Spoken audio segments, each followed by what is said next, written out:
I am freaking out so that you don't have to. Safe in the knowledge that all of the freaking out has been done. No one else has to freak out. I got you covered.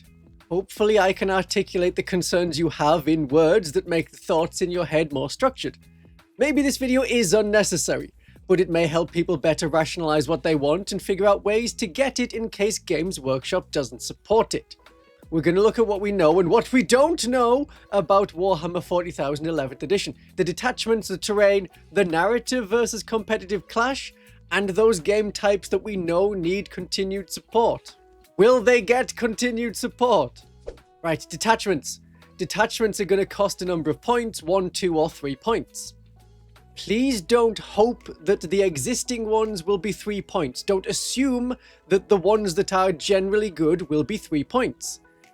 Because if the good ones, or most of the detachments that already exist are 3 points, no detachments for 1,000 points.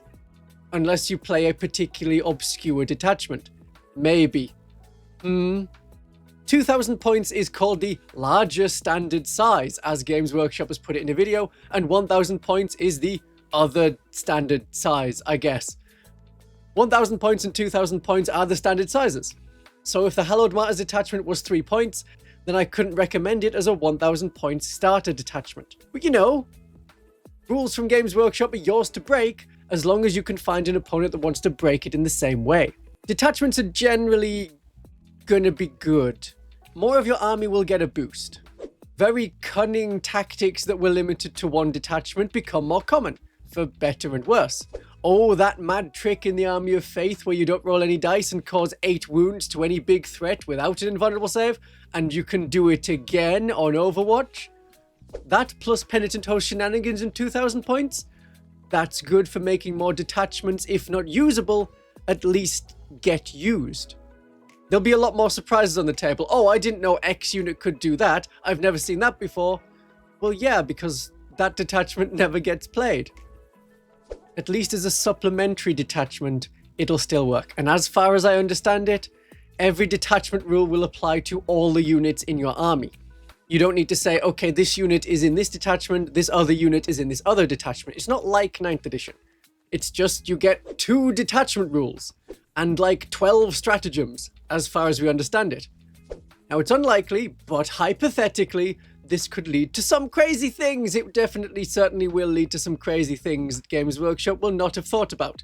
Like if you could have Xenocreed and Biosanctic Broodsurge, and you had a unit of Metamorphs with a Biophagus, well then they get +1 to their charge rolls, and +1 attack if they charge, because of the Biosanctic Broodsurge detachment, and they can reroll their charge rolls because of the Xenocreed Congregation detachment, because they have a character in the unit, and then have yet another attack with the Frenzied Devotion stratagem.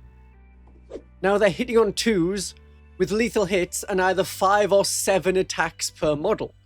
Yes, this can get pretty crazy, but it depends how many points each detachment is and how well Games Workshop has thought about all of these detachment combos. They've got to get the points for each detachment high enough so you can't double up on something like that, but also the detachment points need to be low enough so that you can play these detachments in 1,000 point games.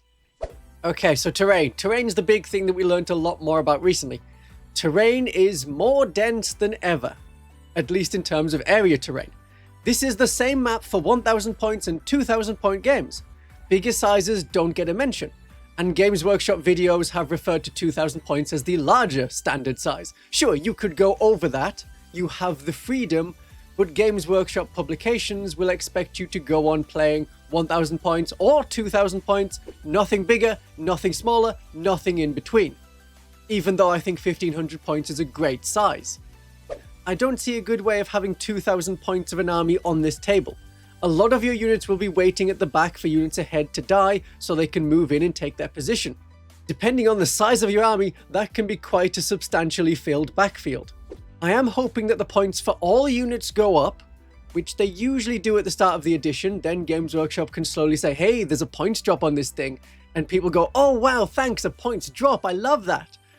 I sometimes like a points increase, then I don't need to carry as many models or buy as many more models. Not that I would. I can't use my affiliates that give discounts on products compared to Games Workshop. You can use those links that are in the description. I can't. They're not for me, they're for you. And if armies are smaller because points have gone up, then you have more tactical space on the board. It does cost a lot to have an army, a 40k army. It's at least £250, closer to £300 for a 1,000 point starting army. If Games Workshop wants to get more people in, saying, hey, you're going to have to spend £1,000 and spend several months painting an army, and then you can play your first game, that's going to turn people off right away. For Games Workshop, the more people they can get into the game at the start of the edition, the better. Table size and these fixed layout maps for the mission deck, they're going to be difficult to put together. Now, the standard Games Workshop size of table is 60 inches by 44 inches. That is what we see on these maps. You could play bigger games, but most people don't because the decree from Games Workshop shows a number, and that number is 60 by 44, which becomes the holy number.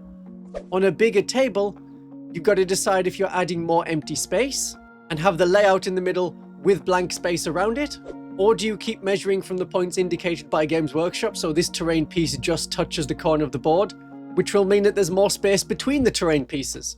If you're making a bigger board and adding more terrain, where are you putting the terrain?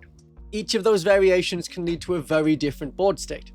Like Take and Hold mission, you get 3 victory points for each terrain feature in your opponent's half. Territory is an Age of Sigmar term. It is not the same as Deployment Zone. Each half of the board is someone's territory. This is what these little red and blue arrows represent. Again, I'm really hoping that Games Workshop explains this in the mission deck. And any other rule places that they need to explain what it is. Models don't need to be in your opponent's half of the board, only the terrain feature needs to at least be partly in your opponent's half of the board. If there's more terrain in your half, and you need to take terrain features and objectives in your half of the board, you won't need to go out to the middle of the board if you can get the maximum 15 victory points in your half of the table. Well, if you're playing 3,000 points, I suggest having an 88 by 60 board, and then you could use 2 of these maps. Put them together, there is your table. Now when it comes to the terrain, the amount you put on is gonna be debated so much, so many fights. The article from Games Workshop says you can have whatever terrain features, terrain bits, on the area terrain that you want. So a couple of trees, a rock, an L-shaped ruin if you are scared to lose them and you're clinging to them. As long as you use the footprints. Fine, we know the footprints. If you have terrain, I mean like ruins on a base that doesn't fit those footprints, then you get difficulty over how far you're going to deviate from the map. I think it's fine to deviate from the map. Many other people are thinking, oh well there's the layout, you just need bits of card. Stick to the card layouts, cut up your cereal boxes, have piles of Rice Krispies as the terrain features, a wall made of fruit and fiber. But even if you stick to the terrain areas, the things you put on the area terrain will affect the game. Are you going to put loads of trees? Tall trees? Small trees? One rock in the middle of an area terrain? Is that okay? It matters for moving tanks. What if an open area on one side has one rock, but the mirror side has a solid building wall? Is that acceptable? Not acceptable? Are you putting a little bit of terrain or a lot of terrain on these areas? A small amount of terrain will help armies with lots of vehicles. Heavier terrain will favor armies with smaller bases. Now, Games Workshop says you put whatever you want on the area terrain, even in tournaments. Whatever terrain features you want. As long as the rules in the card pack say this as well.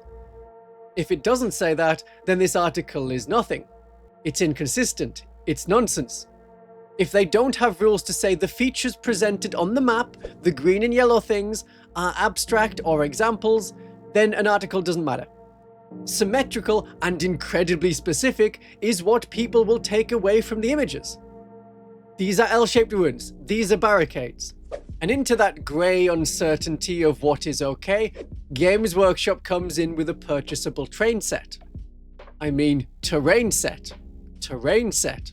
And now there's less ambiguity. Do you trust some words in some article you might not be able to find? Or do you trust the words that are in the rule set? And the very unsubtle hint, here's some things you want to buy to make these exact shapes for this terrain layout for this season? Do whatever you want isn't a rule, unless it's a rule. This is the same problem with Legends. Articles at the start of 10th edition said again and again, do use Legends. Use them everywhere except if a tournament has banned them. But there's no rule source to state the difference. Legend rules are in faction packs, but there's no rules there to explain what they are, how they are different from the other unit entries in the faction pack, why the Repressor has the Legends tag, but the Sanctifiers do not. There's no rule in the rules place. So people default to the tournament rules to not use them because that is at least a rule they can point to. What I don't like is this creeping feeling of the tournament layouts and tournament rules coming into the casual 40k space to become the way to play, the standard way. Like, this is standard Games Workshop.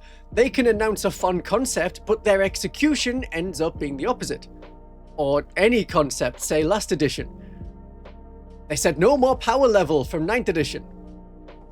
Power level was a very basic way to understand an army or unit. This unit is 80 points, and you can add certain weapons and abilities for 10 more points and 5 more points, and figure it out in minute detail like that, or you can say it's 4 power. And that's a quicker way of building an army, regardless of the equipment they had. Didn't matter so much for armies like Necrons or Tyranids, but if you played Chaos Space Marines or Death Watch, there was a lot of intricate points differences for each individual weapon. A quick way of making an army list. Doesn't matter what weapons they have, it's a set power level. But that could give an advantage or disadvantage to armies that are easy to build or complicated and intricate to build. When Games Workshop said no more power level, we assumed this would mean points values only are what you use for adding models and weapons to units. Instead, we got power level dressed up as points. A fixed number for your unit regardless of the weapons you used. But that number more resembled the points values of the past rather than the power level of 9th edition. The terrain rules generally sound good. I like it. I think it's what I want. As long as Games Workshop have worked through it in rules, otherwise we're going to have months of errors and unanswered questions that get logged as FAQ and then we hear nothing about it. Also, Games Workshop has to make all of this work with the 10th edition rules, and that could be a tall order. So expect a day 1 errata to make abilities work when leading units, or not. As long as you started the game leading the units, you can keep leading the units. And other wording like, what does it mean to be in range of an objective marker? That's the wording we have in 10th edition. Does that need to be updated or clarified either in an FAQ or in the 11th edition core rule that being in range of an objective marker actually means being within area terrain that is marked as an objective? We've got to get explanations for if the central objective terrain is made of 2 footprints, so is that 1 bit of area terrain or 2 bits of area terrain? The skull isn't central? Is that to indicate that only 1 half is the objective half? I don't think so. But if the thing we're using for the rules is not clear, it's Games Workshop ambiguity. Oh, how it might be obvious to you, a smart person who watches Christian Von Carmian and enjoys clicking like buttons. It is not obvious to everyone and needs to be made obvious by Games Workshop. It stops people unfamiliar with the game from getting it wrong, because it's no lie to say people learn 40k from people who already play 40k and not from reading the rules. It also needs to be made clear to stop the rules as written when it is advantageous to me group from being a pain. So if that central area terrain could be 2 area terrain, that is bonus victory points as it is in your opponent's territory. I see they've also changed the color for this edition. Like Star Wars Battlefront 2004 went from red and green to Star Wars Battlefront 2005 with red and blue. Or maybe Games Workshop has fallen out with Italy and turned to giving the French more representation. That is especially concerning. In 11th edition, Games Workshop is combining the narrative and the balance of competitive, such as it is, together. I did a poll, and 3/4 of you think that basic 40k is going to become more narrative in 11th edition, and I think you're all crazy. Okay, I think 3/4 of you are crazy. Like you don't know what 40k is. I went over this in so much detail, considering how much of 10th edition was narrative. And it is narrative unless you strip all of those things away, which seems to be what people did. Oh, it's a narrative thing, throw it out, throw it out, throw it out. Oh, I can't believe that 40k is so focused on the competitive. The asymmetric missions, if you throw them out along with the twists, then you're not using the full mission deck. But if you get rid of those things, it feels more competitive. If you skipped over the campaign books that had story and narrative-driven missions, then yeah, 40k is going to feel more competitive and less narrative. Between the rules and the supplements, 40k 10th edition was already so narratively driven, but people wouldn't play it that way. So the fixed table layouts became the norm as competitive comes in. I understand how you see this new setup as more narrative. You think narrative is more normal. The new missions are asymmetric. Your primary mission and your opponent's primary mission are different. Please do use this. I'm getting comments already like, oh, well, we're going to play a mirror match or always use this twist that makes it so that each side has the same primary mission. Stop it. Use the options. Engage with the narrative side before finding out if you like that particular element or not. I was disappointed in the 25-26 mission deck when Games Workshop's response to challenger cards not being so good was just to scrap them. Not to modify them, not to change them, not to say these particular cards don't want to work that way, or reduce the number of victory points, or change the number of victory points level. It was just get rid of them. So the company isn't helping at a base level, and I know we're not all the same. I want to engage with 40k as a story vessel, something I can come away with and remember that, oh, it was so cool when this thing happened. Other people like the victory point number to be higher than their opponent's victory point number and want to play a game that is only the mechanics of the game, and how well they do at the mechanics of the game is how they have fun. That is fine. I shouldn't panic. Except this is a Games Workshop rule set. What the rules end up showing in the rules, the place where the rules are, is the part that matters. Not the intention in the articles and the here's what sounds good to you aspect. Thing. So support for other game types within 40k needs to be there.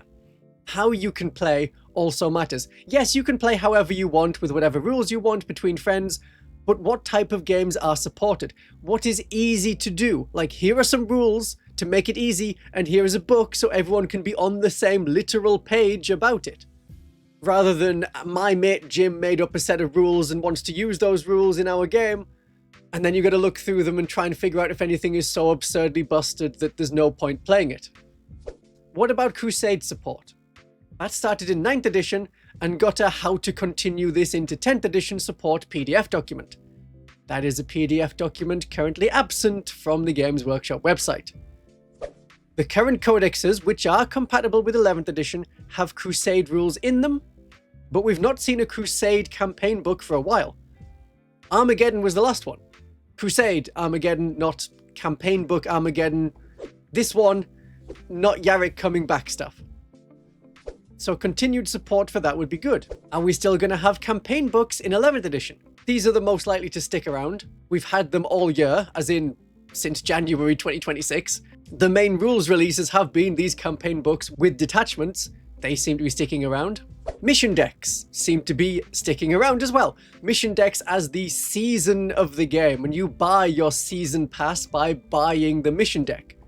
10th edition had Leviathan with its gambits, Pariah Nexus with its secret missions, and then the 2025-2026 mission deck with the challenger cards and asymmetric missions, my favourite of the three. These are sticking around and I hope last for about a year again. All the things we've seen shown off about the missions, about the terrain setup, deployments, all of that is from the, let's call it the Armageddon mission deck. That should be around for a year. Shorter would not work. It takes about 2 months for these cards to be in stock, and shortly after that is a rebalance to make it more suitable for tournaments, which historically has been to throw out half the cards, throw away the asymmetric missions, asymmetric deployment maps, the challenger cards, the twists, the incursion mission deployment zones, and change the wording and symbols of some of the cards. Combat Patrol is the big one that people keep asking for. A new edition means new Combat Patrol rules, or not? It was a sort of learn how to play 40k, sort of. Learn a version of 40k. The Combat Patrol boxes may be getting replaced as the start collecting boxes of 8th edition were replaced. What people really want from Combat Patrol is Age of Sigmar Spearhead, but 40k. Small forces of like 25 to 30 models that can play against each other like Spearhead does. I know people who don't play Age of Sigmar, but play Spearhead and have 2 or 3 Spearheads. It really is its own game mode, rather than strictly being a stripped down version of the main rules. Boarding actions. Boarding actions is something that was around. It was introduced in 9th edition after having very similar versions in previous editions, like Zone Mortalis. There was a compatibility document, like with Crusade, at the start of 10th edition to say how it works in 10th edition compared to 9th edition, and then there was a badly written book, with mostly repurposed missions from 1 year earlier. The terrain sets, well, new terrain sets that's very similar looking, is for kill team, not boarding actions.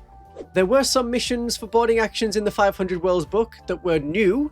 I don't know if there was any in the Maelstrom book. I haven't got the Maelstrom books to look through them all. So boarding actions is up in the air if it will be supported or dropped as a 40k format. Then Apocalypse, huge games. That variably gets supported and dropped across the editions.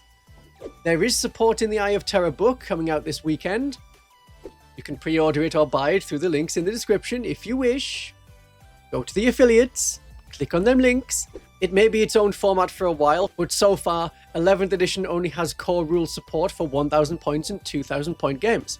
Of course, this doesn't mean other point sizes are impossible to play, but it means extra work and agreements have to be made with other players to agree on a set of rules to use for the game. And if the Apocalypse rules in the Eye of Terror book don't easily translate to 11th edition, then we're kind of stuck. Do we try and modify these rules or come up with our own set of rules? How big are the tables going to be? The maps we've seen are all on 44 by 60. That doesn't mean you can't play on bigger tables, but then you have to decide if you're adding empty space or adding in terrain, which affects the scoring and the flow of the game. What is often forgotten is White Dwarf Missions. Every month there's a new mission. Some of them are very balanced and very symmetrical, others have a clear attacker and defender with different goals. Are we going to see more missions come out that are similar to the ones in the mission deck, with fixed terrain layouts and asymmetric primary missions? I would like these to continue. There's a new scenario to try every month with a little something extra, like secretly deciding how many points the 3 objectives in your territory are worth to your opponent. 0 victory points, 5 victory points, or 10 victory points. Then there's a bit of mind games going on. Does your opponent go for the obvious ones or the less obvious one?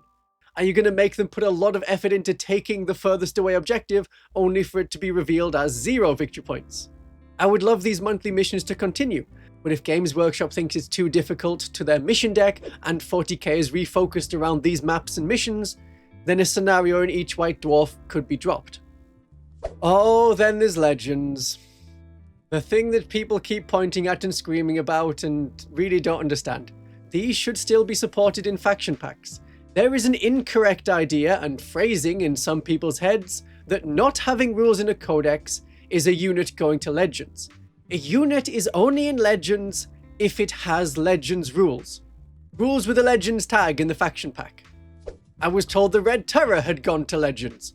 It hadn't. It hasn't had rules for a few editions. Not having rules is not a Legends unit. Legends is Legends. Imperial Guard Conscript Squad, not Legends. Doesn't have rules in Legends. Celestians with bolt guns, not in Legends. Doesn't exist. Celestian Superior Aveline does have rules with a Legends tag. She is Legends. Legends is great because it's rule support for units no longer sold by Games Workshop. If Games Workshop deleted all the Legends units, then War Machine players would be like, oh, I've seen this one before. Flat terrain and legacy units dropped. Oh, that's not looking good for the game system. I can't imagine there would be any motive to delete rules that already exist and are compatible with 11th edition. But there is a strange civil war within Games Workshop. It happened most clearly with the Old World. Rules were written for all the factions, including the ones not getting army books. Dark Elves, Chaos Dwarves, Skaven, Vampire Counts, and so on. These are not amazing rule sets, but they work. The rules writers had to be told, hey, stop working on them. They're not tied to a product we sell for the game. The Bretonnians and Tomb Kings should have more time spent on them because they are getting new models on square bases. This is allegedly what happened. That is anecdotal. But the disconnect between players and Games Workshop Central was very stark there. You can't use the legacy armies in Games Workshop run Old World tournaments, but collectively the tournament organization and players have said, no, you can use these rules. They are, after all, official rules. So pretty much the only Old World event you can't use them is held in Nottingham HQ. And more 40k events have been using 40k Legends. I'm saying using because permitting feels like the wrong word. They are not like taboo. Not banning them is a better phrase. So let's have articles followed up by rules to explain what legends are, and then the community can better understand that Games Workshop isn't handing you some rules, then pulling them back and slapping you across the face with them saying, "No, you're not allowed to use these! Why did you think that these rules were for you?" In theory, the only place you couldn't use legends is tournaments. As the models were not sold, people with the models had an advantage. They could use units that other people couldn't. It was a poor argument because what, have you never kit bashed? And there are loads of models sold by Games Workshop that are not sold by Games Workshop because they're out of stock.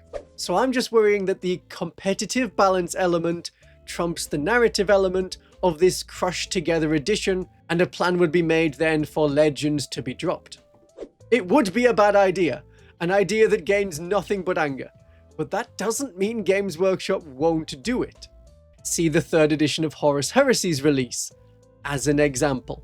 I will end up talking about Legends units again. I have done so already. I will do so more in the future.